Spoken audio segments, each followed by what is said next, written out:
재테크 트렌드 김보선입니다. 지난 1월 연초부터 재테크 트렌드를 여러분께 소개해드리고 있는데요. 벌써 6월 첫째 주입니다. 한 해 절반이 지나는 이 시점에 꼭 체크해봐야 할 일이 있습니다. 바로 올해가 지나면 더 이상 혜택을 볼 수 없는 금융제도들 미리 확인해보는 건데요. 오늘 재테크 트렌드에서는 올해 가입해봐야 할 금융상품들 소개해드리겠습니다. 올해까지 적용되는 혜택들을 연말이 되어서 부랴부랴 챙기려면 늦을 수가 있습니다. 특히 나이가 좀 있으신 시니어 분들이 미리 챙겨보면 좋은 혜택들이 많다고 하는데요. 미래에셋 은퇴연구소를 찾아가 봤습니다.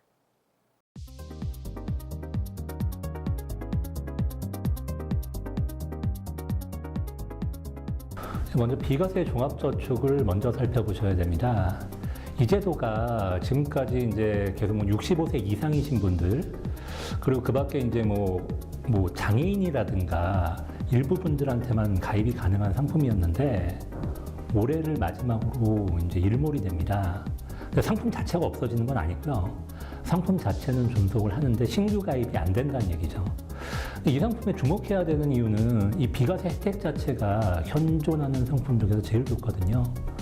그러니까 모든 상품, 그러니까 ELS부터 펀드, 예금 모든 상품에 대해서 비과세가 되고, 어떤 금융기관에서도 가입이 되고, 다만 이제 금융기관별로 5천만 원 한도라는 것만 주의하시면 비과세가 다 되기 때문에 현재 65세가 되신 분들은 올해 안에 일단 통장을 만들어 보시는 걸 권해드리고요. 또 한 가지 상품은 어떤 조합 예탁금이라는 상품인데, 이게 농수협의 단위조합이 있습니다. 중앙에는 말고요.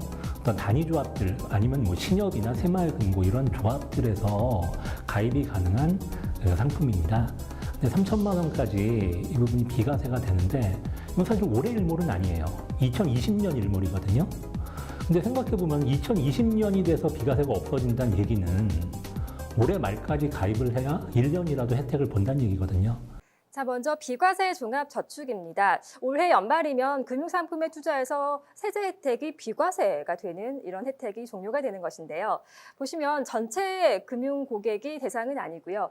특히 만 65세 이상의 어르신 분들이 대표적인 대상이 되겠고요. 장애인이라든지 독립유공자, 그리고 국민기초생활수급자, 구역제 후유증 환자, 5.18 유공자에 관한 법률에 의한 혜택이 있는 그런 고객들이 대상이 되겠습니다. 특히 한 계좌에서 예적금만 넣을 수 있는 것이 아니라 주식이라든지 펀드, 채권과 같은 다양한 금융상품에 투자해서 비과세 혜택을 볼 수 있는 것인데요.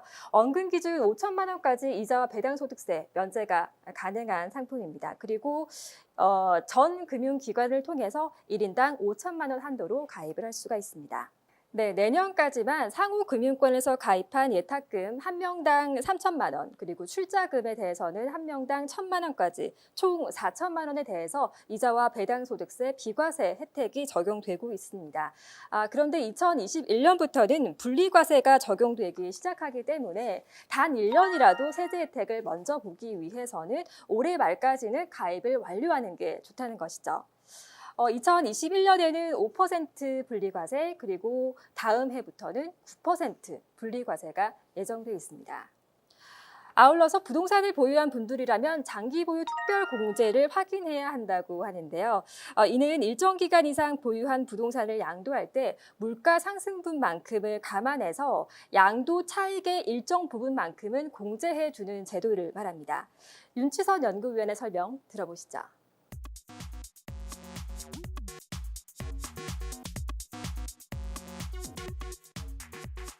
9억 이상의 어떤 주택을 가지신, 이거 좀 고가주택이죠. 고가주택을 가지신 분들 중에서 그 주택에 오랫동안 살지는 않고 그냥 보유만 하고 계시는 분들이 있습니다. 그 주택은 세를 준다거나 그렇게 하는 거죠. 근데 이렇게 하나의 주택을 오랫동안 가지고 거기 살지 않으시는 분들 같은 경우는 올해까지는 10년 이상 가지고 있었을 때 80%까지 공제를 받습니다. 80%면 상당히 크죠.